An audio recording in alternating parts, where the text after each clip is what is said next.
जी कैफ 7 आज के लेक्चर का आगाज़ करते हैं। आज हमारा पहला लेक्चर है और इस पहले लेक्चर में कुछ ओरिएंटेशन है, हमारे कुछ गपशप होती है, कुछ प्लानिंग आपके साथ शेयर की जाती है। ऐसे स्टूडेंट जिन्होंने पहले भी मुझसे कोई ना कोई सब्जेक्ट पढ़ा हुआ है वो सारी तकरीबन सारी चीज़ों के साथ फेमिलियर होंगे, लेकिन ज़ाहिर एक फॉर्मेलिटी होती है क्लास में अगर एक स्टूडेंट भी ऐसा है जो नया है तो सारा सिस्टम जिस तरीके से मैं चलता हूँ, कोर्स को लेके चलता हूँ, साथ में डिस्कस करना ज़रूरी होता है। तो अगर ये चीज़ें आप इनके साथ फेमिलियर हैं फिर भी चलें, कोई नहीं, चुप करके सुनते जाएँ, ठीक है। इसलिए कि चीज़ें इनमें से कुछ चीज़ें ऐसी हैं जो बहुत ज़्यादा अहम है। हमने चूँकि पूरा सिलेबस, पूरा कोर्स अपना इन्हीं अप्रोच के मुताबिक चलाना है, तो इसको अच्छे तरीके से समझना ज़रूरी होता है ताकि आप भी मैक्सिमम इस सिस्टम के मुताबिक इसको फॉलो करते हुए चले और मैं भी इसको फॉलो करते हुए चलूँ।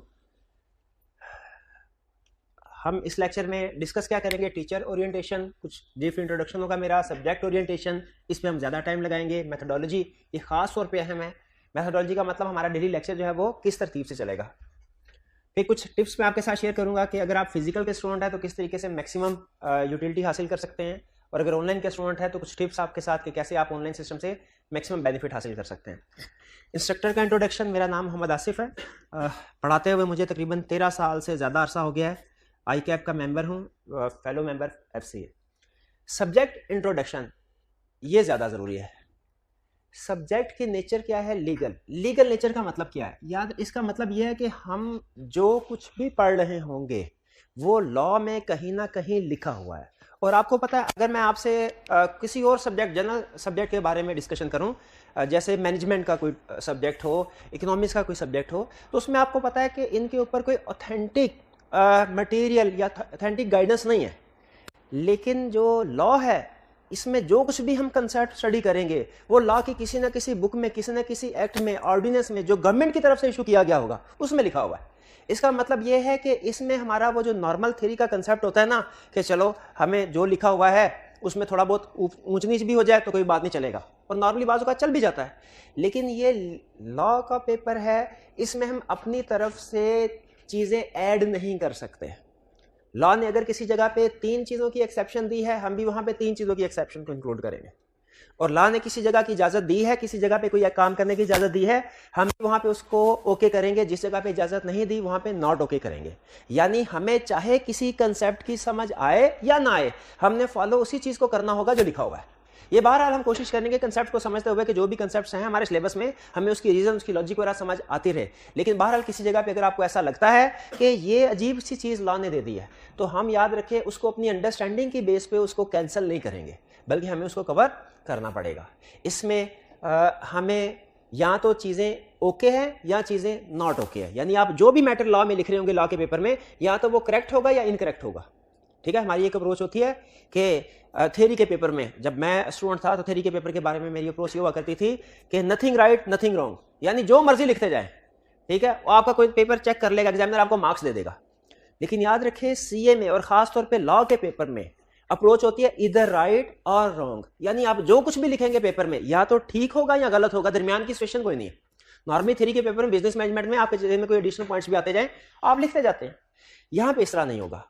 लॉ ने जो कंसेप्ट बताया है, अगर आप वो कंसेप्ट लिखेंगे तो आपको मार्क्स मिलेंगे, उसके अलावा कोई भी चीज लिखेंगे आपको मार्क्स नहीं मिलेंगे। लीगल सब्जेक्ट का मतलब ये है कि जो कुछ हमने पढ़ना है लॉ की बुक्स में लिखा हुआ है, उसके अकॉर्डिंगली अगर लिखेंगे हमारा आंसर ठीक होगा, उसके अकॉर्डिंगली नहीं लिखेंगे आंसर ठीक नहीं होगा।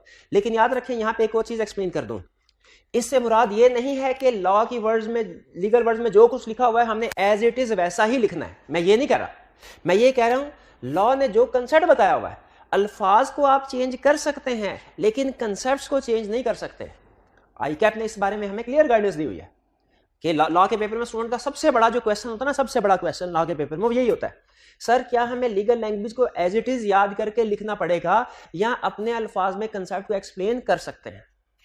तो इसका जवाब आई कैप ये देता है। आई कैप कहता है कि हम रट्टा को प्रमोट नहीं करते, स्टूडेंट अंडरस्टैंड करे कंसेप्ट को, उस कंसेप्ट को अंडरस्टैंड करने के बाद अपने अल्फाज में लिखना चाहे तो लिख सकता है, हम उसको करेक्ट मार्क करेंगे। लेकिन इसका यह मतलब नहीं है कि अपने अल्फाज में लिखते लिखते अपना ही कंसेप्ट भी इंट्रोड्यूस करना शुरू कर दे स्टूडेंट, अपना ही लॉ जो है वो जारी करना शुरू कर दे। ऐसे नहीं होना चाहिए। अल्फाज आपके डिफरेंट हो सकते हैं, कंसेप्ट आपका सेम होना चाहिए, वही कंसेप्ट जो लॉ में लिखा हुआ है। प्री रेक्विजिट्स क्या है? क्या इस सब्जेक्ट को पढ़ने से पहले कोई दूसरे सब्जेक्ट पढ़ा होना लाजमी है? इसमें प्री रेक्विजिट्स नहीं है। ठीक है, आपने हाँ, 2 सब्जेक्ट ऐसे हैं जो अगर आपने इससे पहले पढ़े होंगे, बल्कि एक सब्जेक्ट जो इससे पहले तो आपको हेल्प हो जाएगी। वो सब्जेक्ट कौन सा है? Introduction to counting. वो आपने पढ़ा हुआ है ना, ठीक है। कोई ऐसा स्टूडेंट तो नहीं है जिसका AFC पास किए दिसंबर में, इंट्रोडक्शन टू काउंटिंग एग्जाम्ट है और उसने काउंटिंग बिल्कुल भी नहीं पढ़ी और डायरेक्ट ये पेपर आउट कर लिया। क्लास में कोई ऐसा है स्टूडेंट? कोई एक स्टूडेंट, ठीक है, 2 स्टूडेंट है। चलिए, अच्छा, मैं ये नहीं कह रहा कि ये समझ नहीं सकेंगे, समझ ये भी सकेंगे, वरना इधर मैंने लिखा होता प्रीरेक्विजिट में ना लिखा होता, बल्कि इंट्रोडक्शन टू काउंटिंग। लेकिन आपको थोड़ी सी ज्यादा एफर्ट करनी पड़ेगी बाकी स्टूडेंट की निस्बत, ठीक है। जैसे बाकी स्टूडेंट्स हैं वो हो सकता है कि कुछ जगहों पे मैं जब वो अल्फाज यूज करूं, जैसे फाइनेंशियल स्टेटमेंट का वर्ड यूज करूं, ठीक है, इनकम स्टेटमेंट का वर्ड यूज करूं, तो ये अल्फाज जिन स्टूडेंट्स ने अकाउंटिंग पढ़ी हुई है उनको तो ऑलरेडी समझ आ जाएंगे, लेकिन जिन स्टूडेंट्स ने अगर अकाउंटिंग नहीं पढ़ी तो उनको थोड़ी प्रॉब्लम होगी, ठीक है। बहरहाल इससे पहले कोई सब्जेक्ट पढ़ा होना, कोई खास सब्जेक्ट पढ़ा होना लाजमी नहीं है, लेकिन अगर आपने अकाउंटिंग पढ़ी है तो आपको इसका बेनिफिट हो जाएगा। डिफिकल्टी लेवल क्या है इस सब्जेक्ट का? क्या ये सब्जेक्ट इजी है, डिफिकल्ट है या मॉडरेट है? ये सब्जेक्ट मॉडरेट है। असल में ये इजी सब्जेक्ट हो जाता, इजी भी हो सकता था, लेकिन इसमें चूंकि रिटन प्रैक्टिस करनी होती है और खासतौर पे केस स्टडीज की, अगर इस सब्जेक्ट में केस स्टडीज ना होती तो ये इजी होता। केस स्टडीज होने की वजह से थोड़ा सा ये मुश्किल हो गया है, इसको हम इजी की बजाय मॉडरेट लेवल पे ले आए, क्योंकि हमारे अक्सर स्टूडेंट ऐसे होते हैं जो कि FSC वगैरह करके आए हैं। नॉर्मली हमारे एकेडमिक क्वालिफिकेशन में केस स्टडी बेस्ड प्रैक्टिस नहीं करवाई जाती, ठीक है। मैंने भी आईकॉम किया है तो पूरे मैट्रिक में, आईकॉम में कहीं पे केस स्टडी बेस्ड क्वेश्चन नहीं होते थे, सिर्फ रोटा वाले क्वेश्चन होते थे, हम याद करते थे, क्वेश्चन आता था उसको छाप देते थे। तो यहाँ पे चूंकि केस स्टडी बेस्ड क्वेश्चन होंगे, केस स्टडी की प्रैक्टिस करनी पड़ेगी, इसीलिए उसके प्रीवियस प्रैक्टिस एक्सपीरियंस ना होने की वजह से कुछ थोड़ा शुरू में टाइम लग जाता है। 3 से 4 हफ्ते आपको केस स्टडी के साथ फेमिलियर होते होते कि केस स्टडी को कैसे अटेम्प्ट करना। याद रखें, ये स्किल ज्यादातर स्टूडेंट को नहीं पता होती और सीखते सीखते तकरीबन 1 महीने तक का टाइम लगेगा। 1 महीने के बाद आप इस काबिल होंगे कि एग्जाम लेवल की केस स्टडी को आप अटेम्प्ट कर सके। उससे पहले आपको केस स्टडी अटेम्प्ट करते हुए प्रॉब्लम डेफिनेटली आएगी। ये मैं पहले इसलिए बता रहा हूं क्योंकि ये नेचुरल होता है। इसका ये मतलब नहीं है कि सब्जेक्ट बहुत मुश्किल है, इसका यह मतलब नहीं है कि आप इस सब्जेक्ट को पास नहीं कर सकते अगर आप केस स्टडी समझ नहीं आ रही शुरू में, तो इसका यह मतलब नहीं है, बल्कि केस स्टडी आपको थोड़ा सा टाइम लेगी। तो डिफिकल्टी लेवल इसका मॉडरेट है, लेकिन अगर आप डेली बेसिस के ऊपर इसकी प्रैक्टिस करते रहें, डेली तकरीबन 1.5 से 2 घंटे इस सब्जेक्ट को देते रहें, ICAP का कोई भी पेपर जो है वो 1.5 से 2 घंटे में प्रिपेयर हो सकता है। हाँ, जो काउंटिंग के सब्जेक्ट होते हैं वो थोड़ी सी प्रैक्टिस ज्यादा मांगते हैं, ठीक है, वो तकरीबन 2.5 से 3 घंटे डेली आपको मेरी असेसमेंट के मुताबिक टाइम देना चाहिए। पासिंग परसेंट, अच्छा ये बड़ी इंटरेस्टिंग चीज़ है पासिंग परसेंटेज। मैं खुद नहीं एक्सपेक्ट कर रहा था जब मैंने स्टैटिस्टिक्स कैलकुलेट किए ना। न्यूमेरिकल सब्जेक्ट है ना, जो इसके साथ सीला के साथ जो नॉर्मली दूसरा न्यूमेरिकल सब्जेक्ट स्टूडेंट जोड़ते हैं ना, वो है FR2।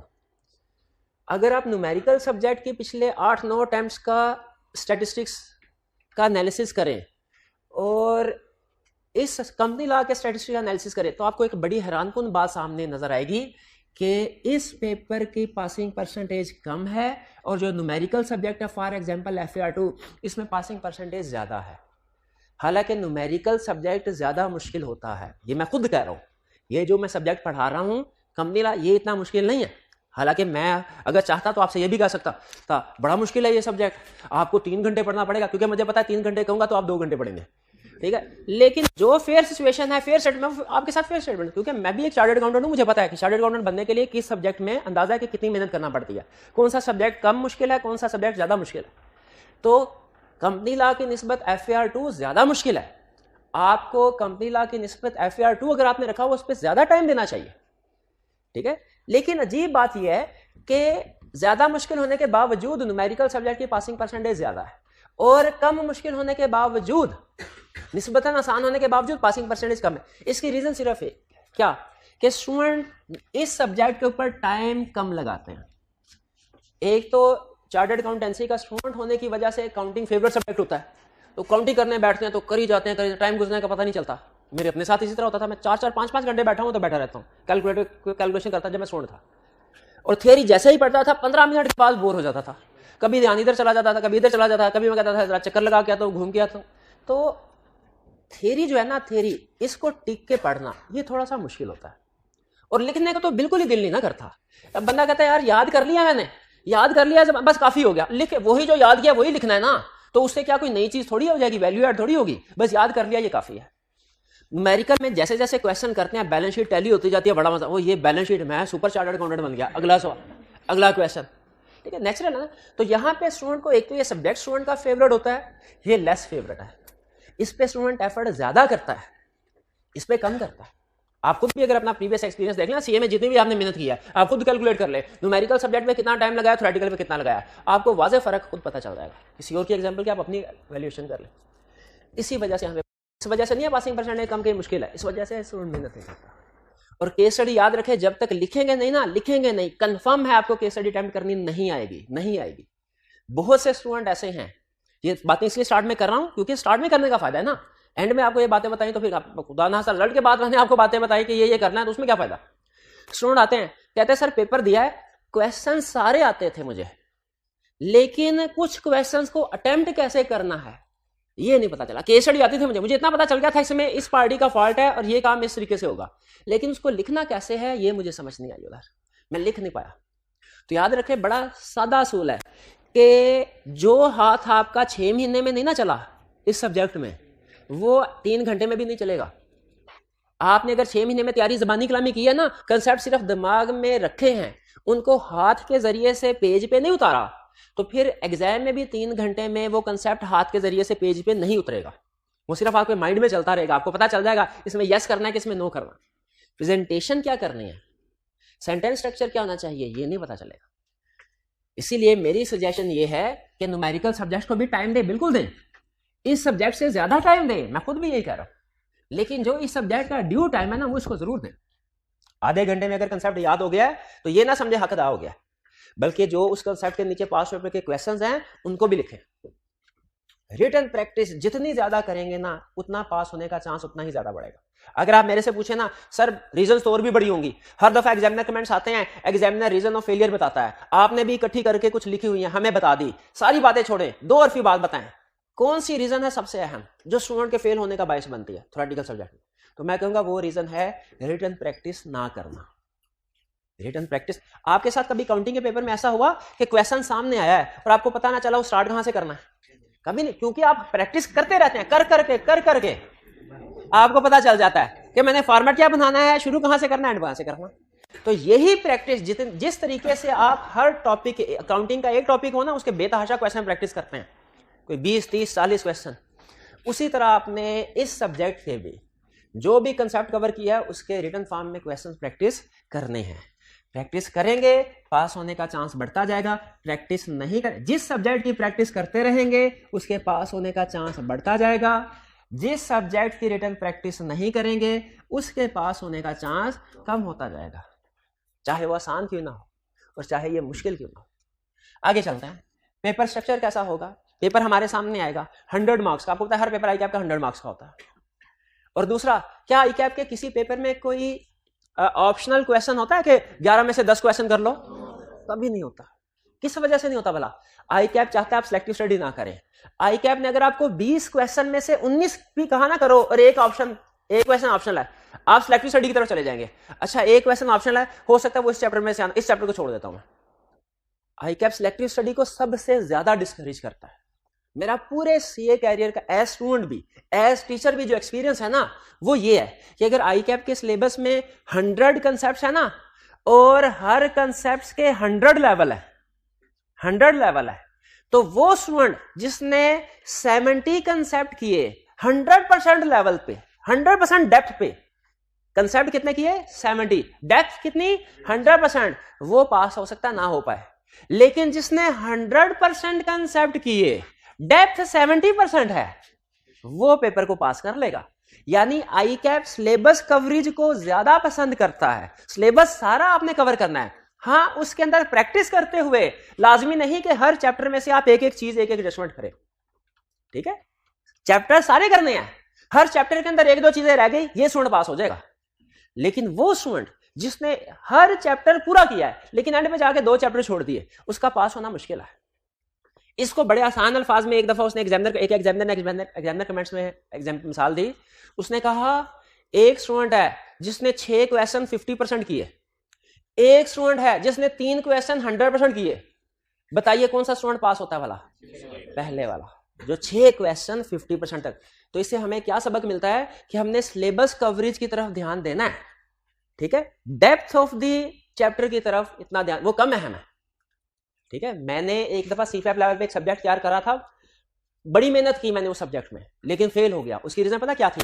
उसमें एक टॉपिक था, अहम टॉपिक था, उस पर मैं बहुत ज्यादा एक्सपर्ट हो गया, बहुत ज्यादा एक्सपर्ट। मेरा नहीं ख्याल कि उस स्टूडेंट में मेरे से ज्यादा उस टॉपिक की किसने प्रैक्टिस की होगी, लेकिन मेरे उस एक टॉपिक पे ज्यादा प्रैक्टिस करने की वजह से मेरे दूसरे बहुत से टॉपिक कॉम्प्रोमाइज हो गए और मैं पास नहीं हो सका उस में। तो ये ध्यान में रखिएगा कि हमने सिलेबस कवरेज, सिलेक्टिव स्टडी पूरे सीए कैरियर में कभी नहीं करना है। कंसेप्ट सारे पढ़े, हाँ किसी हर कंसेप्ट में थोड़ा बहुत 19-20 है वो चलेगा, लेकिन सिलेक्टिव स्टडी। तो पेपर स्ट्रक्चर हमारा होगा, एमसीक्यूज आएंगे 15 एमसीक्यूज होंगे, ठीक है, 15 एमसीक्यूज होंगे। अच्छा, अब इसमें भी अभी ध्यान में रख लें, हमारे पास एक है ICAP की बुक, उसमें एमसीक्यूज हैं, एक है पास्ट पेपर्स और कुछ एडिशनल रिसोर्सेज है। प्रैक्टिस हम दोनों जगह से करेंगे। आप ICAP की बुक के एमसीक्यूज को करके समझ रहे होंगे, बस प्रैक्टिस हो गई। हालांकि अगर आप जब देखें ना, आप अभी रिसेंट टाइम में पेपर हुआ, उसकी पेपर उठा के देख ले, ICAP की बुक का एमसीक्यू देखिएगा, वो होगा 6 लाइनों का, 4 लाइनों में ऑप्शंस और 2 लाइनों में क्वेश्चन। और पेपर का एमसीक्यू उठा के देखें, वो होगा 12, 13, 14 लाइनों का। यानी प्रैक्टिस ICAP आपकी करवाता है हल्की आंच में, और जो एग्जाम में क्वेश्चन आता है ना, उससे डबल डिफिकल्टी लेवल डबल होता है। तो याद रखें, हाँ बिल्कुल। तो आपने 15 नंबर के एमसीक्यूज होंगे, लेकिन सिर्फ बुक के एमसीक्यूज करके आपने ये नहीं समझना प्रैक्टिस हो गई, बल्कि इसके साथ कुछ एडिशनल एमसीक्यूज भी आपको दिए जाएंगे, आपने वो भी प्रैक्टिस करने हैं। खासतौर पे पास्ट पेपर्स के तकरीबन 40 मार्क्स का जो पेपर होगा वो थ्योरी बेस्ड होगा और 45% केस स्टडी बेस्ड होगा। थ्योरी बेस्ड और केस स्टडी बेस्ड में फर्क क्या है? थ्योरी बेस्ड होता है रटा लगाया, आंखें बंद करके ये याद किया, ये कर लिया। केस स्टडी कंसेप्ट बेस्ड, ठीक है। छोटी सी एग्जांपल से आपको दोनों में फर्क बता रहा हूं। मार्कर 3 कलर के होते हैं, क्लास में मार्कर 3 कलर के होते हैं, कौन कौन से? Red, black, blue. अब एग्जाम में क्वेश्चन आया, मार्कर कितने किस्म के होते हैं, कितने कलर के होते हैं? आपने 3। अच्छा, ये है रट्टे वाला question. Case study based question क्या होगा? ये मार्कर है, बताइए किस कलर का। अब इसमें आप कहें मार्कर 3 तरह के होते हैं, रेड, ब्लैक, ब्लू, लिख दिया, मार्क्स देगा? अभी मार्क्स नहीं देगा। इसमें आपने जो अपना नॉलेज हासिल किया हुआ था उसको अप्लाई करना है और रेलिवेंट आंसर देना है। इसके साथ अगर आपने इररेलेवेंट आंसर को जोड़ दिया ना कि मैं तो पूरा कंसेप्ट बता दूं, हालांकि पूछा उसने सिर्फ एक हिस्सा है, आपने कहा मैं तो पूरा कंसेप्ट बता दूं, जो सही होगा खुद ही निकाल लेगा, वो इसके नंबर भी नहीं देगा। इसीलिए केस स्टडी है इसी कंसेप्ट की एप्लीकेशन, इसी कंसेप्ट की एप्लीकेशन। इसको अप्लाई कैसे करना है, और इसका सबसे बड़ा असूल है कि आपने सिर्फ रेलिवेंट फैक्ट्स को डिस्कस करना है जो उसने उस केस से रिलेटेड बताए हुए हैं। केस स्टडी का असूल क्या होता है? सिर्फ रेलिवेंट जो उसके है। ये बाहर आगे जैसे जैसे हम प्रैक्टिस करते जाएंगे आपके साथ मैं शेयर करता रहूंगा। कुछ इंस्ट्रक्शन जल्दी से, काम की बातें, इसमें कुछ काम की बातें बहुत अहम है, ठीक है। मैं बोलूंगा जल्दी क्योंकि बातें करने को तो ज्यादा है लेकिन टाइम कम है, लेकिन आपने फोकस करना है। जिस चीज को मैं कहूँ ना ज्यादा अहम है तो आपने समझ लेना है वाकई सच में ज्यादा अहम है। रेगुलर एंड पंक्चुअल रहना है, फिजिकल। ये इंस्ट्रक्शन किसके लिए? फिजिकल।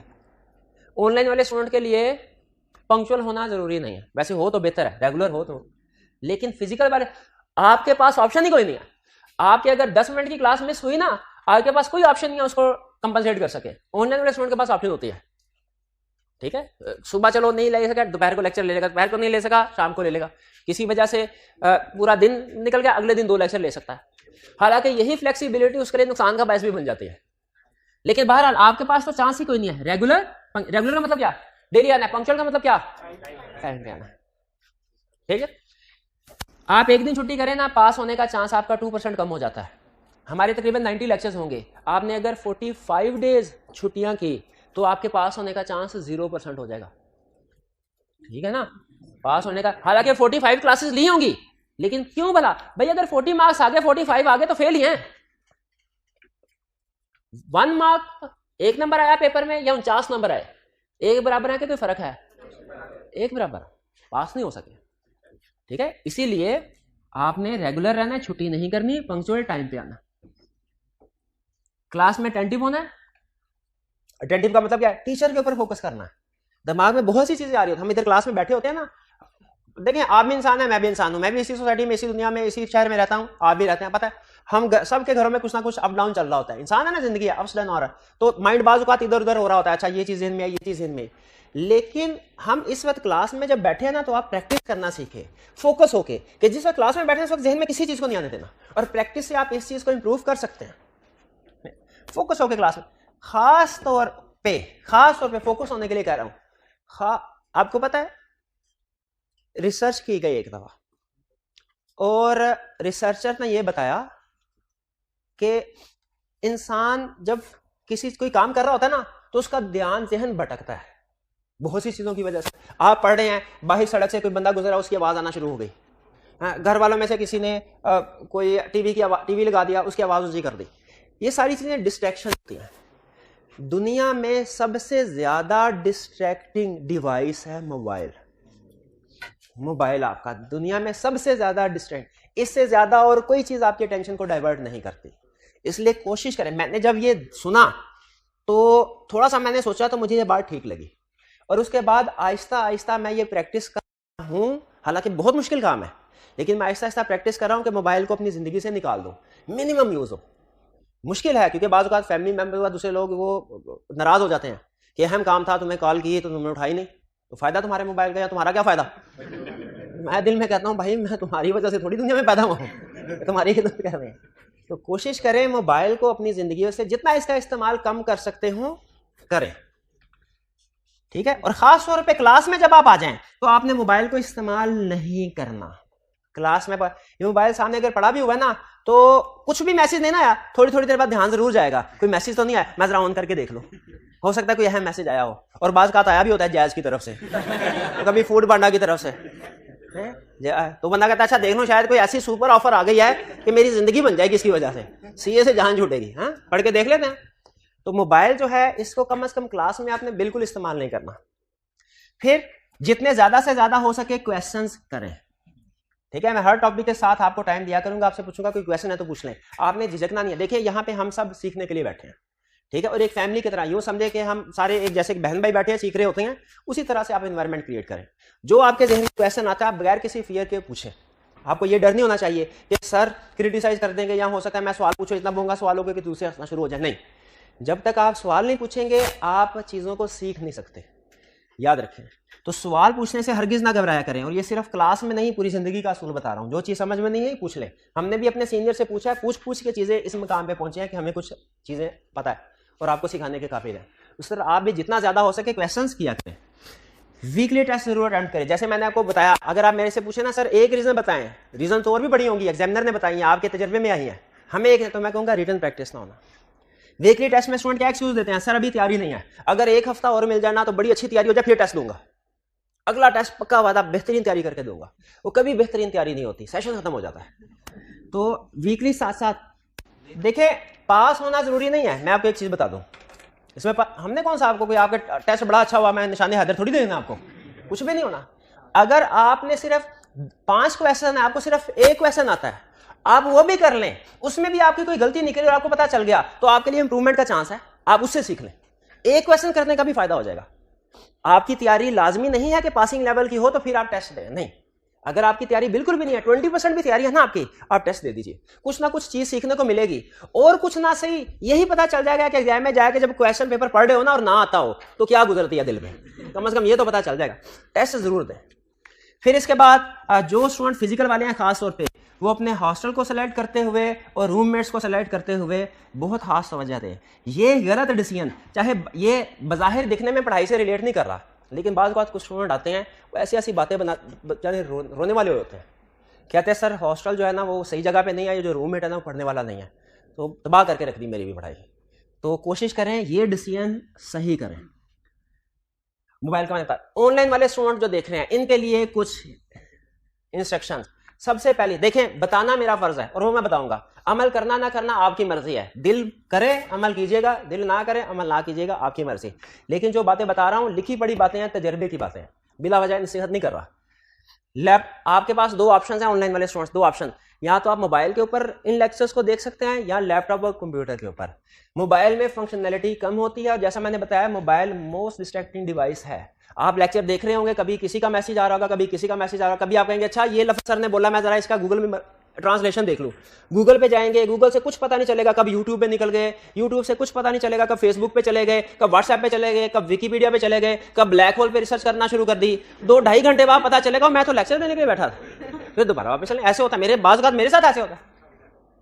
एक दिन मैंने कोई तकरीबन 40 मिनट, ये कोई 8-10 साल पुरानी बात है, 40 मिनट तक अखबार पढ़ता रहा। फिर उसके बाद अखबार बंद करके ना ऐसी मेरे जहन में आई, मैंने कहा आज मैंने कौन कौन सी खबर पढ़ी है, वो एक खबर भी मेरे जहन में नहीं आई जो मुझे याद हो। तो मैंने कहा यार 40 मिनट का मुझे क्या फायदा हुआ, जो कोई ऐसा चीज नहीं, सिर्फ टाइम वेस्ट हुआ। तो उसी तरह जब आप 2 घंटे बैठेंगे ना अपनी तरफ से, लेकिन मोबाइल पे कभी किधर पहुंच जाएगा कभी किधर, तो 2 घंटे बाद सोचिएगा कि ये मेरे पिछले 2 घंटे हैं, ये मैंने कैसे यूटिलाइज किए, इसमें मैंने क्या सीखा, कुछ भी नहीं सीखा होगा। फेसबुक पे आप जितना मर्जी अच्छा टाइम गुजरता पता नहीं चलता, लेकिन जब घंटा गुजर जाए खुद से पूछा करें इसमें मुझे क्या फायदा हुआ, कोई फायदा नहीं हुआ। तो इसीलिए इन चीजों को छोड़ दें। शुरू में बड़ा मुश्किल लगता है, ऐसा लगता है जैसे नशे की हद तक है, हम तो इसके बगैर जिंदा नहीं रह सकेंगे, लेकिन ये सिर्फ हमारी गलत फहमी होती है, जिंदा रह लेते हैं, कोई मसला नहीं। तो हाँ, मैं ये बता रहा था मोबाइल जो है इस पे आप एक तो फंक्शनैलिटी कम है, आप पूरे पाकिस्तान में किसी भी कॉलेज से ऑनलाइन एजुकेशन ले लें, ये जनरल रूल बता रहा हूं, सिर्फ अपना नहीं बता रहा, पूरे पाकिस्तान में कहीं पे भी आप जाएं हमेशा कोशिश करें लैपटॉप या कंप्यूटर पे आप लेक्चर्स लें। स्क्रीन भी बड़ी होती है, वाज़े तौर पे लिखा था क्या लफ्ज़ लिखा हुआ है, और उसमें टेक्नोलॉजी वाइज फंक्शन ज्यादा होते हैं, उसमें ज्यादा ऑप्शंस होती हैं। मे भी मोबाइल पे आपको इतनी ज्यादा ऑप्शन ना मिले। अब टेस्ट सबमिट करना है, मोबाइल पे टेस्ट सबमिट करना, उसको कन्वर्ट करना ज्यादा मुश्किल है। लैपटॉप पे सॉफ्टवेयर वगैरह है, कन्वर्जन बड़ी आसानी से हो जाती है, सबमिशन भी बड़ी आसानी से हो जाती है। बहरहाल तो बेहतर जनरल रूल क्या है कि मोबाइल ऑनलाइन एजुकेशन के लिए मोबाइल से ज्यादा बेहतर है लैपटॉप या कंप्यूटर। वरना आप मोबाइल के जरिए से एक चीज के लिए कुछ प्री रेक्विजिट्स होती है ना, आपने वो पूरे नहीं किए और फिर आप कह रहे हैं ये तो है बुरी, ऑनलाइन एजुकेशन में तो सर कुछ समझ ही नहीं आता। भैया आपने उसको इस्तेमाल करना सीखा है, आपने ये सीखा कि कैसे उसे मैक्सिमम बेनिफिट उठाना। Speed, regular speed. अच्छा, ऑनलाइन में एक बड़ा स्टूडेंट समझने का फायदा है क्या, डबल स्पीड करके ना जल्दी लेक्चर हो जाएंगे। एक है स्पीड, एक है कंप्रीहेंशन। आपको अगर मैं एक पेज इंग्लिश का दूंगा ना और आपको कहूंगा 10 मिनट में पढ़ना, आप उसको 10 मिनट में पढ़ेंगे, फिर मैं आपसे पूछूंगा कि बताओ क्या क्या लिखा हुआ है, आप मुझे शायद उसमें 80% जो चीजें मटेरियल है वो बता देंगे। लेकिन अगर वही आप तजर्बा करके देख ले, वही पेज में आपसे कहूंगा ना 5 मिनट में पढ़, 5 मिनट का टाइम है और आप जाहिर आप थोड़ा जल्दी पढ़ेंगे, जो भी ऐसे ही होगा जल्दी। उसके बाद मैं आपसे पूछूंगा ना बताओ कितनी चीजें, आप शायद 40% बताएं। स्पीड और कंप्रीहेंशन या अंडरस्टैंडिंग, इसका इनवर्स रिलेशनशिप है। जब आप लेक्चर की स्पीड जितनी ज्यादा बढ़ाते जाएंगे ना, लेक्चर तो कवर हो जाएगा लेकिन आपकी अंडरस्टैंडिंग, आपकी कंप्रीहेंशन उतनी कम होती जाती है। क्योंकि हमारा माइंड, देखिए ये मैं आपको कोई ये मूवी नहीं चल रही, कोई ड्रामा नहीं चल रहा कि आप सिर्फ टेक लगा के देखते रहें और हक अदा होता रहेगा। ये टेक्निकल एजुकेशन है, इसमें टेक्निकल कंसेप्ट्स हैं और डिफिकल्ट कंसेप्ट्स हैं सीए में। इसमें आपको सिर्फ देखना नहीं है, सिर्फ सुनना नहीं है। मूवी में सिर्फ देखना और सुनना होता है, यहां पे एक एक सेंटेंस को समझना भी है, और समझने के लिए आपके माइंड को टाइम चाहिए होता है। अगर स्पीड ज्यादा करने से लेक्चर जल्दी कवर हो जाता है और हक अदा हो जाता है तो इसकी स्पीड 10 टाइम कर लें, मुझे क्या इतराज है। लेकिन जैसे स्पीड ज्यादा करेंगे अंडरस्टैंडिंग लेवल कम होता जाएगा। फिर वो मैंने देखा, मेरा प्रीवियस एक्सपीरियंस है, जो टाइम आप स्पीड बढ़ा के सेव करते हैं ना, उससे ज्यादा टाइम फिर ऑनलाइन वाले व्हाट्सएप ग्रुप पे क्वेश्चन पूछने में लगाते हैं। तो स्पीड रेगुलर रखें, फ्लेक्सिबिलिटी को मिसयूज, कौन सी फ्लेक्सिबिलिटी को मिसयूज ना करें कि कभी भी देख सकते हैं लेक्चर्स, कभी भी देख सकते हैं, ठीक है। जब ये बताए कभी भी देख, तो मैं आज भी देख, मैं कल भी देख सकता हूं, मैं परसों देख लूंगा। फिर वो आहिस्ता आहिस्ता वही जवाब सवाल पूछते होते हैं कि हाँ 3 महीनों में सारा लेक्चर्स कैसे, पेंडिंग लेक्चर्स 90 लेक्चर्स कैसे कवर किए जाएं, 2 महीनों में 80 पेंडिंग लेक्चर्स कैसे कवर किए जाएं, 1 महीने में 60 पेंडिंग लेक्चर्स कितने कवर किए जाएं, क्या 3 महीनों में कोर्सेज ये लेक्चर कवर करना पॉसिबल, इस तरह के क्वेश्चन आते हैं।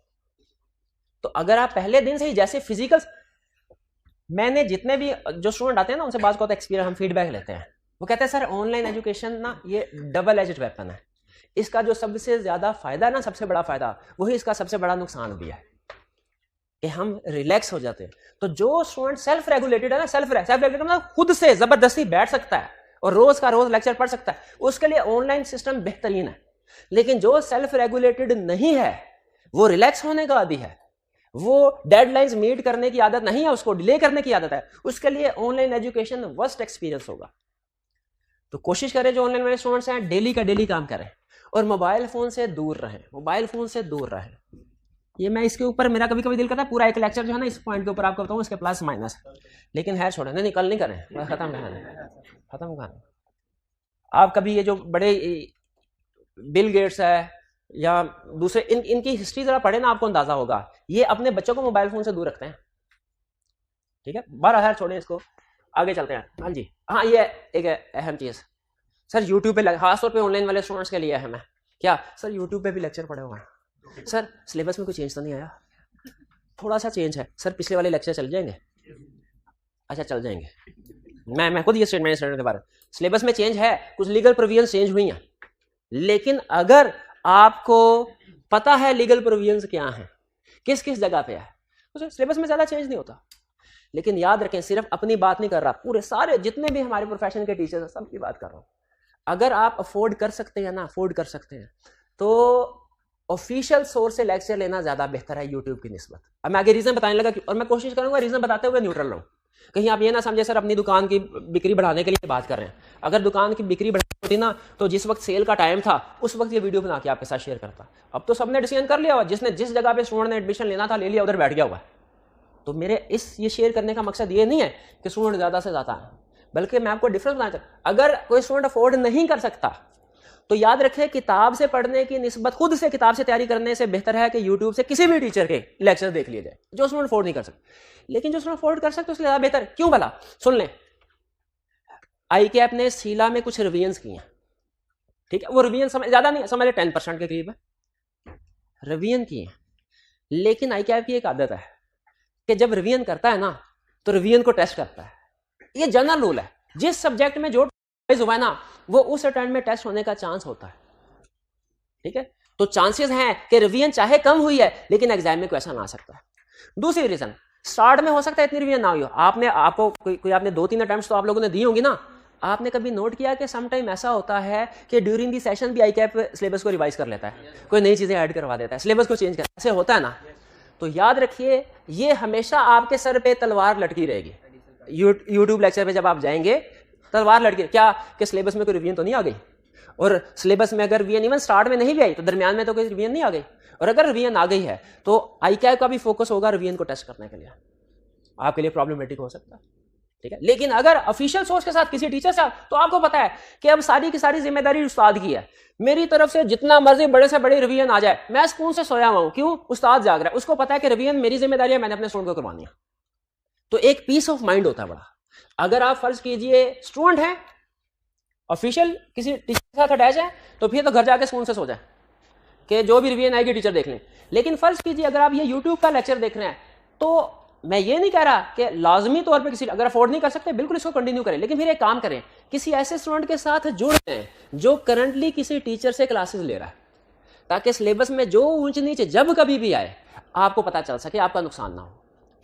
एक फर्क यह है, जो लेक्चर्स हैं यूट्यूब के वो आउटडेटेड हो सकते हैं कि नहीं हो सकते, कोई अकल मानते हैं? सिलेबस में चेंज की वजह से बाज़ औक़ात एग्जामिनर की स्ट्रेटजी चेंज हो जाती है। जैसे मुझे पता है अकाउंट्स वाला टॉपिक है, उसमें कुछ ये टॉपिक्स हैं, ICAP ने एक चैप्टर में से अगर उसके 4 पार्ट्स हैं, बताइए इस पिछली दफा उसने पार्ट 1 में से क्वेश्चन पूछा, इस दफा पार्ट 1 में से क्वेश्चन पूछेगा क्या? भाई कॉमन सेंस की समझ आती है ना, वो उसने वेरिएशन लानी है। अच्छा, हम टीचर्स को अंदाजा होता है कि पिछली दफा उसने पार्ट 1 में से क्वेश्चन, अब अगर क्वेश्चन पूछेगा ना तो पार्ट 2 या 3 में से पूछेगा। हम अपनी हर सेशन में, हमारे जो टीचर्स होते हैं, हम अपने जो लेक्चर होता है उसको रिफाइन करते हैं, उसको ट्यून अप करते हैं कि पिछली दफा उसने ये पूछ लिया, अब टॉपिक वो भी करवाएंगे लेकिन उसकी प्रैक्टिस कम, जिसका अब टेस्ट होने का चांस ज्यादा, इसकी प्रैक्टिस ज्यादा।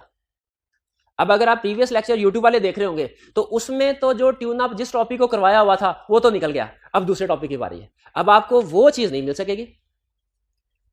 फिर इसके बाद पास पेपर की डिस्कशन यूट्यूब पे जाहिर है, अब जो प्रीवियस अटेम्प्ट हुआ है उसकी डिस्कशन क्या प्रीवियस वाले लेक्चर में होंगी?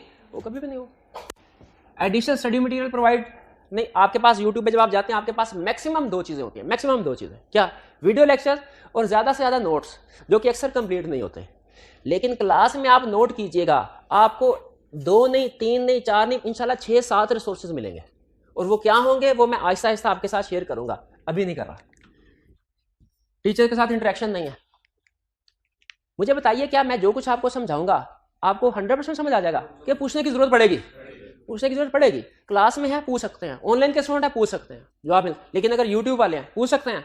नहीं पूछ सकते। तो फिर भी मैं ये नहीं कह रहा कि यूट्यूब को बिल्कुल, भाई कुछ ऐसे होते हैं अफोर्ड नहीं कर सकते, बाजू का तो कुछ ऐसे स्टूडेंट भी होते हैं सर पिछले दफा पूरी क्लासेस ली है, ठीक है, पेपर दिया पास नहीं हुआ, अब दोबारा फीस नहीं भर सकते, तो क्या करें, उनके लिए हम खुद बाजू का अनऑफिशियली कह देते हैं अच्छा यार नहीं कर सकते ना तो उधर चले जाओ, लेकिन साथ ही साथ कुछ सजेशन भी देते हैं। मेरा ये आपके साथ शेयर करने का मकसद ये जो ऑनलाइन वाले स्टूडेंट बैठे हैं इनको ये बताना भी है कि भाई आपने अगर फीस भरी है ना तो आप बेवकूफ़ नहीं है कि आपके साथ कोई दूसरे स्टूडेंट यूट्यूब से फ्री में लेक्चर देख रहे हैं या 1000, 1500, 2000 में लेक्चर देख रहे हैं और आपने इतनी फीस भर के लेक्चर देख रहे हैं, आप बेवकूफ़ नहीं है, आपको इंशाल्लाह इसके बदले में पूरा पूरा रिटर्न मिलेगा। एक मकसद मेरा ये है चीज शेयर करने का। दूसरा मकसद क्या है कि फर्ज कीजिए कोई ऐसा स्टूडेंट है जो यूट्यूब पे चला गया है, तो कम से कम उसके लिए भी कुछ एडवाइस दे दूं कि वो भी इसके जो रिस्क होते हैं इससे बच सके। अब उसको भी चाहिए कि अगर उसने किसी कोई ना कोई कॉन्सेप्ट ऐसा होगा जो उसे समझ नहीं आया, वो किससे पूछे, नहीं पूछ सकता, तो उसे क्या चाहिए, कोई ऐसा स्टूडेंट जो करंटली किसी टीचर से पढ़ रहा है उसके साथ अटैच हो, ताकि उससे पूछता है इस सवाल का जवाब बताओ क्या है, इस सवाल का जवाब बताओ क्या है। लेकिन बहरहाल याद रखें जो उस स्टूडेंट का कॉन्फिडेंस लेवल होगा वो स्टूडेंट जितना ही होगा कमोबेश, वो ज़ाहिर है टीचर के लेवल पे तो नहीं है कि उस तरीके से क्वेरीज को रिस्पॉन्ड कर सके। फिर ये चीज सबसे अहम, ये चीज अगर आप मुझे कहें ना इन सब में सबसे ज्यादा अहम चीज, तो मैं ये कहूंगा ये रिवीजन वाली बात ये रिस्की होती है, और दूसरा ये टेस्टिंग वाली बात।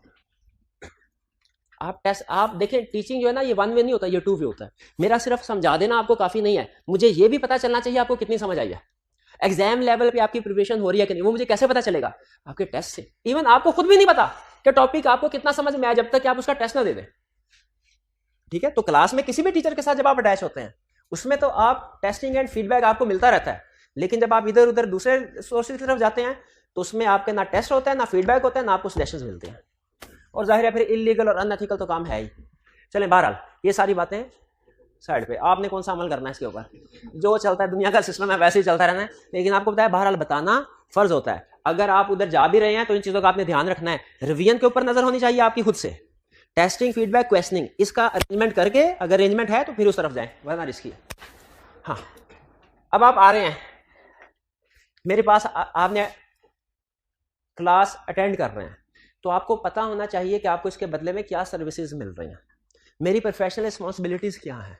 देखिए ये जो हमारी एजुकेशन है ना, अब इसमें चूंकि प्रोफेशनल एजुकेशन है तो आप भी प्रोफेशनल हैं बनने जा रहे हैं, मैं भी एक प्रोफेशनल हूँ, आपको बहुत क्लियर होना चाहिए कि आपको क्या सर्विसेज मुझसे मिलेंगी, और मुझे भी बड़ा क्लियर होना चाहिए कि मैं आपके साथ क्या कमिट करने जा रहा हूँ और क्या चीज़ें मैंने आपको प्रोवाइड करनी है।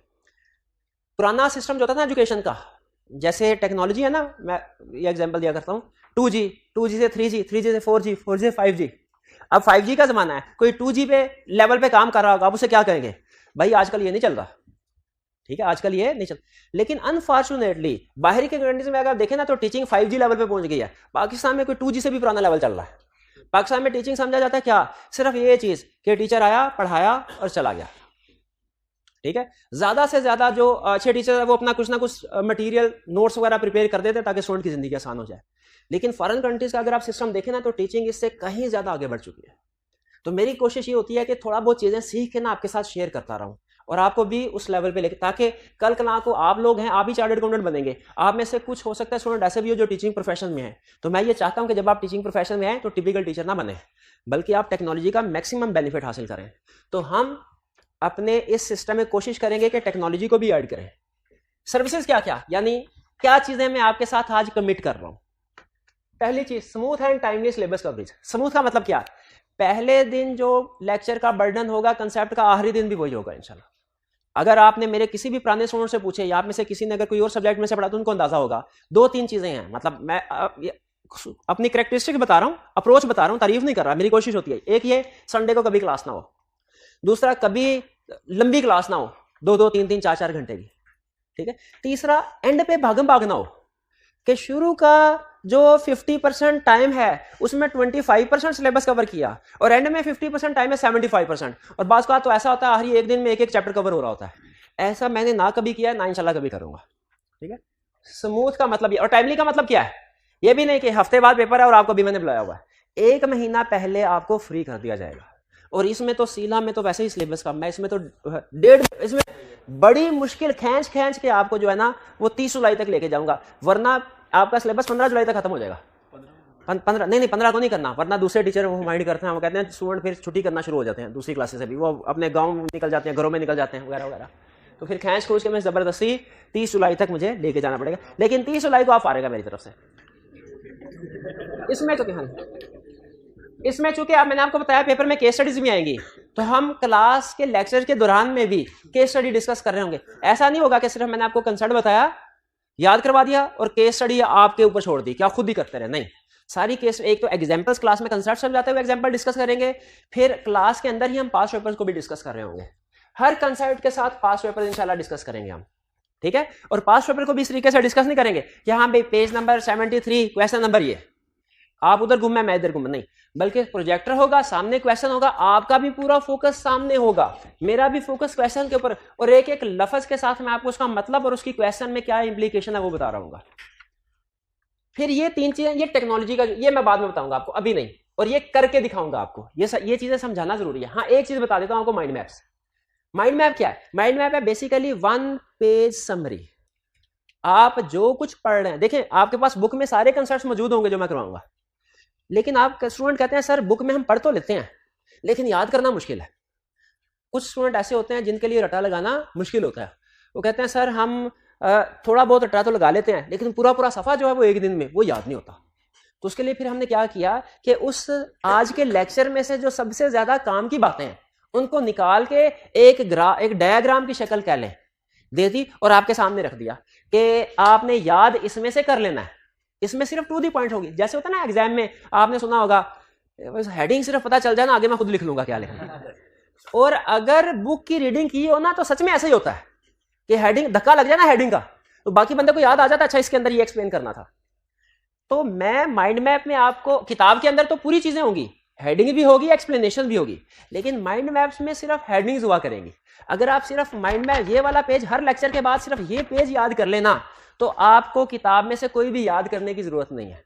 हाँ, रीडिंग कर लें क्योंकि एक्सप्लेनेशन तो किताब में है, लेकिन ये याद करना। और खास तौर पे आखिरी दिन आप किताब को करेंगे बंद, सिर्फ ये जो माइंड मैप्स होंगे इनको एक नजर देखते जाएंगे, ठीक है। ये बहरहाल इनको कैसे यूज करना है फर्दर हम डिस्कशन बाद में डिफरेंट करते रहेंगे।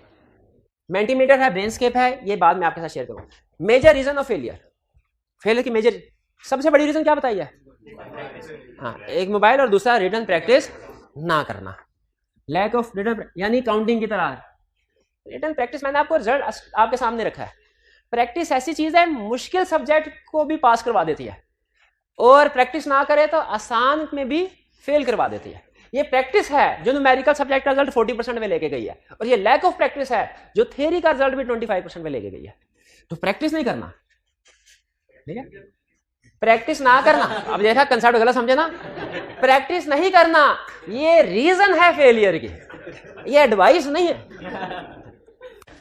ये समझाता कंसेप्ट कुछ और। नॉट अंडरस्टैंडिंग रिक्वायरमेंट, क्वेश्चन की रिक्वायरमेंट को ना समझना।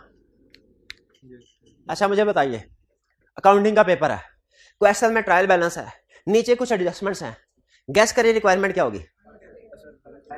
शाबाश, हाँ बिल्कुल, इनकम स्टेटमेंट बैलेंस शीट बनाओ। ऐसे ही होता है नॉर्मल, लेकिन थ्योरी के पेपर में आप रिक्वायरमेंट को कभी गैस नहीं कर सकते फैक्ट से। न्यूमेरिकल के पेपर में गिवन इंफॉर्मेशन से आप रिक्वायरमेंट को गैस कर सकते हैं रिक्वायरमेंट क्या होगी, और वही होती है नॉर्मली। मुझे भी पता है कैश फ्लो का क्वेश्चन आता है तो उसमें क्या दिया होता है, उसमें रेक्टिफिकेशन का एरर का क्वेश्चन आता है तो उसमें इंफॉर्मेशन किस तरीके से, बीआरएस का क्वेश्चन आता है इंफॉर्मेशन किस तरीके से आती है। मैंने भी पेपर दिया, मुझे भी पता है। लेकिन थ्योरी के पेपर में याद रखे एक ही इंफॉर्मेशन होती है कि कंपनी का सीईओ है, उसके साथ ये एक ही फैक्ट्स होंगे, वो 3-4 टॉपिक्स में डिस्कस हो रहे होते हैं। रिक्वायरमेंट हो सकता है चैप्टर 2 की हो सकता है चैप्टर 6 की हो सकता है चैप्टर 11 की हो। स्टूडेंट क्या समझते हैं? उसी तरह जिस तरह काउंटिंग में आदत बनी होती है ना, ज्यादा काउंटिंग की होती है, इस तरह की रिक्वायरमेंट होती है, इस तरह का क्वेश्चन होता है ना जब, तो उसकी रिक्वायरमेंट ये होती है। उसी तरह थ्योरी भी पढ़े होते हैं, अच्छा इस तरह की इन्फॉर्मेशन तो हमने उस क्वेश्चन में पढ़ी थी तो रिक्वायरमेंट भी वही होगी। हालांकि रिक्वायरमेंट डिफरेंट होती है, रिक्वायरमेंट, और बाज़ बात ऐसा भी होता है रिक्वायरमेंट को घुमाता भी है, रिक्वायरमेंट को घुमाता भी है। जैसे हमारा एक टॉपिक है उसमें ये बताता है कि पहला डायरेक्टर है तो अपॉइंटमेंट ये करेगा, दूसरा डायरेक्टर है तो अपॉइंटमेंट ये करेगा, तीसरा डायरेक्टर है अपॉइंटमेंट फॉर एग्जांपल ये करेगा, तीसरा केस है तो स्टूडेंट ने इसी तरह याद किया होता है। क्वेश्चन में पूछ कैसे लगता है कि ये वाला बंदा, ये वाली अथॉरिटी किस तरह के डायरेक्टर की अपॉइंटमेंट करेगा, यानी समझ रहे हैं, सिखाया सीधी लाइन और पूछा उल्टा आगे दूसरे पॉइंट ऑफ व्यू से। स्टूडेंट कहता है अच्छा ये तो हमने पढ़ा हुआ है, पॉइंटिंग अथॉरिटी ऑफ डायरेक्टर, वो जैसा याद किया हुआ था एज इट इज छाप देते हैं। हालांकि क्वेश्चन की रिक्वायरमेंट के लिहाज से आंसर को चेंज करना होता है। ये आप गलतियां करेंगे, ये भी तो जुबानी कलामी बता रहा हूं ना, कुछ चीजें आपको समझ आ रही होंगी, कुछ नहीं आ रही होंगी, लेकिन जब क्वेश्चन सामने आएगा आपसे पूछा गलती, तो फिर आपको बताऊंगा ये वो चीज थी जो मैंने ओरिएंटेशन में आपको बताई थी, not understanding requirement of the question. आपने कभी ऐसा ऑब्जर्व किया, या आपके साथ भी शायद कभी ऐसा हुआ कि 6 महीने बड़ी अच्छी तैयारी की, पेपर अच्छा नहीं हुआ, पास नहीं हो सके? ऐसा शायद कभी ऐसा भी हुआ हो कि 6 महीने सब्जेक्ट की इतनी ज्यादा अच्छी तैयारी नहीं की, पेपर बड़ा अच्छा हो गया, ठीक है, पास हो गए, ऐसे भी हो। इसका मतलब ये हुआ 6 महीने की तैयारी एक तरफ होती है और 3 घंटे का जो पेपर की परफॉर्मेंस है वो एक तरफ है। 3 घंटे पेपर की परफॉर्मेंस ज्यादा अहम है 6 महीने। एग्री करते हैं इससे?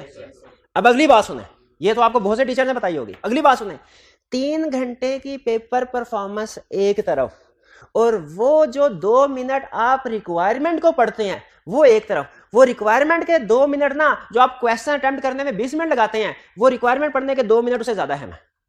रिक्वायरमेंट में अगर आपने गलती कर दी ना तो फिर जो मर्जी लिखते रहे सारा गलत है, और रिक्वायरमेंट अगर आपने सही इंटरप्रेट कर ली ना तो फिर चाहे आधा क्वेश्चन भी कर लिया आपको मार्क्स अच्छे खासे मिल जाएंगे, ठीक है। तो ये रिक्वायरमेंट पे खास तौर पे थ्योरी के पेपर में, न्यूमेरिकल में रिक्वायरमेंट नहीं, आपको पता है स्टैंडर्डाइज्ड रिक्वायरमेंट होती है, लेकिन थ्योरी के पेपर किसी भी पेपर में रिक्वायरमेंट्स में बड़ी वेरिएशन आती है, स्टैंडर्डाइज्ड रिक्वायरमेंट नहीं होती। आप अभी घर जाके देख लें, रेक्टिफिकेशन ऑफ एरर का टॉपिक है, रिक्वायरमेंट्स 50 सवाल निकाले, रिक्वायरमेंट्स मैच करे, 45 क्वेश्चन में रिक्वायरमेंट एक जैसी होगी, लेकिन थ्योरी के पेपर में उस चैप्टर से रिलेटेड पास पेपर के क्वेश्चन निकालने, आपको हर क्वेश्चन की रिक्वायरमेंट दूसरे से डिफरेंट मिलेगी। तो हम क्या करते हैं, जनरलाइज कर लेते हैं, अच्छा इस तरह के क्वेश्चन में ये रिक्वायरमेंट होती है, छाप दो। वो इस चीज का फायदा उठाता है, एक एक लफ्ज से क्वेश्चन चेंज हो जाता है। अब मैं आपको सिर्फ एक एग्जांपल देके आगे चल रहा हूं। What will you do to become chartered accountant? एक क्वेश्चन है, पढ़ेंगे, वर्क हार्ड, टेस्ट देंगे, रोज पढ़ना है, क्लासेस लेनी है। अच्छा अब सुने, ये था question, what will you do to become chartered accountant. अब सुने, what will you do on becoming chartered accountant. फर्क आ गया, देखे, टू और ऑन एक लफ्ज का फर्क है, नोट कीजिए, एक लफ्ज, लेकिन बिल्कुल रिक्वायरमेंट चेंज हो गई।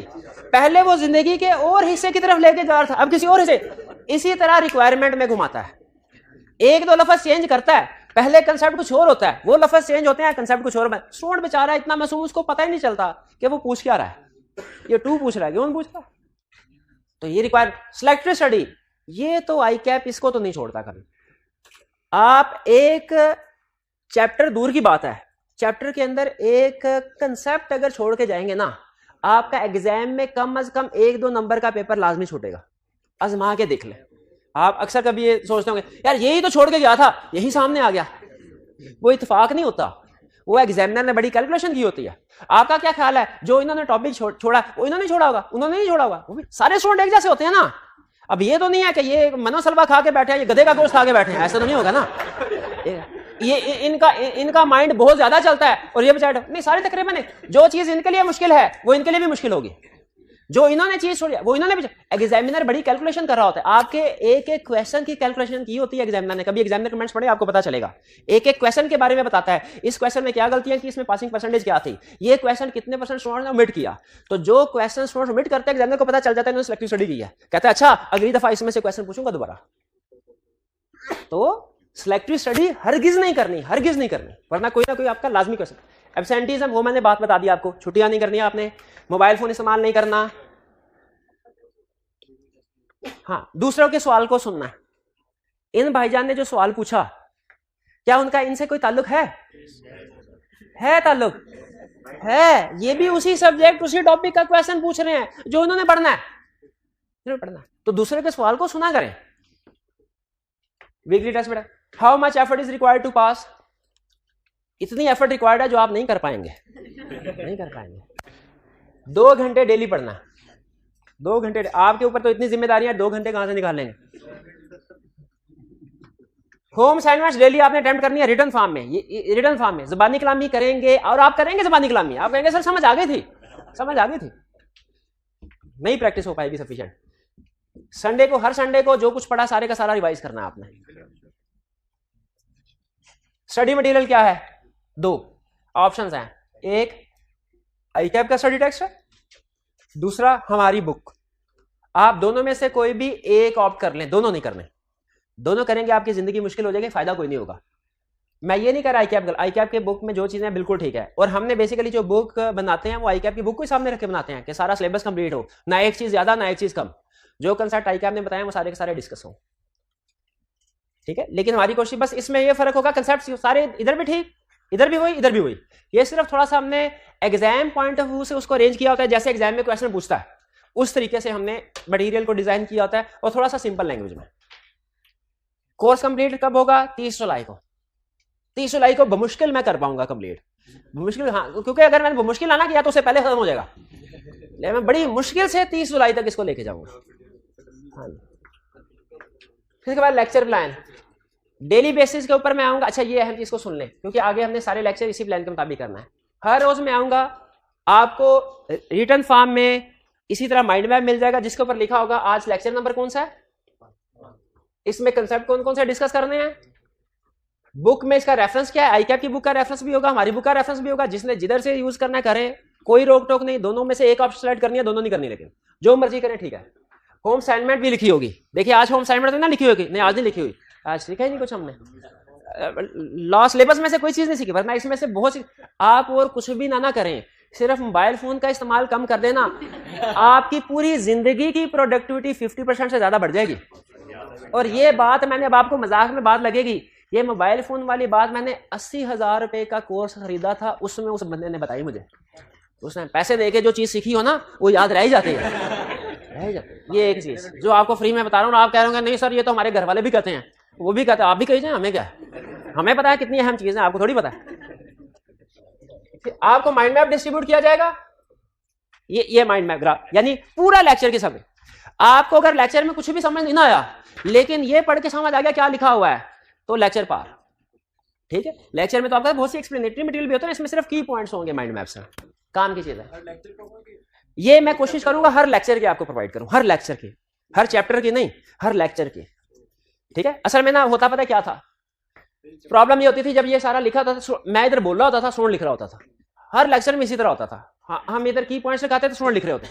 तो जब कभी आप मल्टीटास्किंग करते हैं ना, आपकी अटेंशन डाइवर्ट होती है, आप आधा सुन रहे होते थे, आधा लिख रहे होते थे। मैंने कहा ये क्या टेंशन है, मैं बोल रहा होता हूँ कलब कलब के, स्टूडेंट नीचे इधर ध्यान, उसको पता ही नहीं मैंने क्या कहा।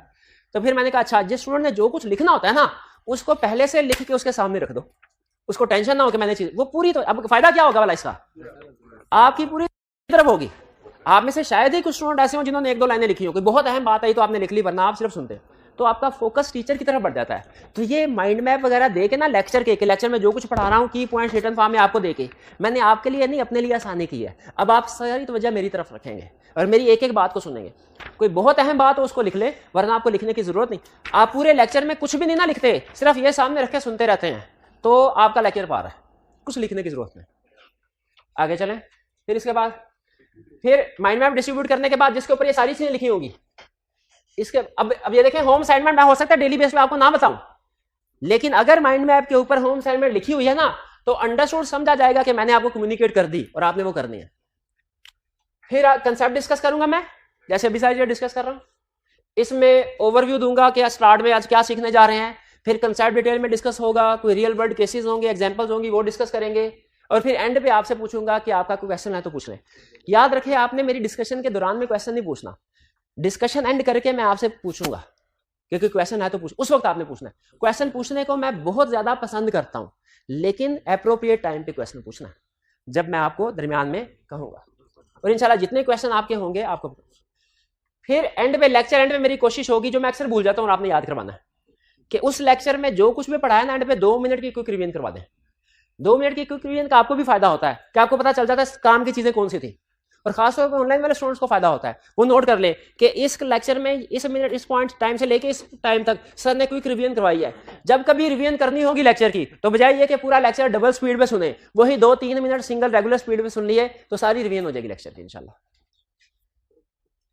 फिर हमारी कोशिश होगी कि हर लेक्चर के एंड पे आपका छोटा सा टेस्ट हो जाए ऑनलाइन, जिसमें एग्जाम पॉइंट ऑफ व्यू से जो की कंसेप्ट्स होंगे वो मैं आपसे पूछूंगा।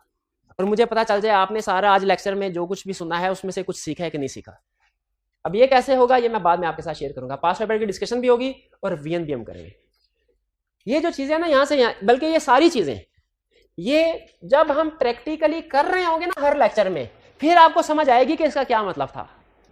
अभी शायद एक दो पॉइंट आपको समझ आ गए हो, बाकी समझ में नहीं आए, लेकिन ये जहन में रखिएगा कि आपका पूरा सेशन प्लान किया हुआ है हमने, और सेशन छोड़े लेक्चर प्लान किया हुआ है कि लेक्चर की ड्यूरेशन कितनी है, 5 मिनट में क्या करना है, 15 मिनट में क्या करना है, एंड के 4 मिनट में क्या करना है। ये सारे आपने सिर्फ एक काम करना है, जो कुछ कहा जाए उसके ऊपर अमल करना है, और ये बहुत ही मुश्किल काम है, ठीक है। लेकिन बहरहाल कहना मेरा फर्ज था, करना ना करना आपकी मर्जी है।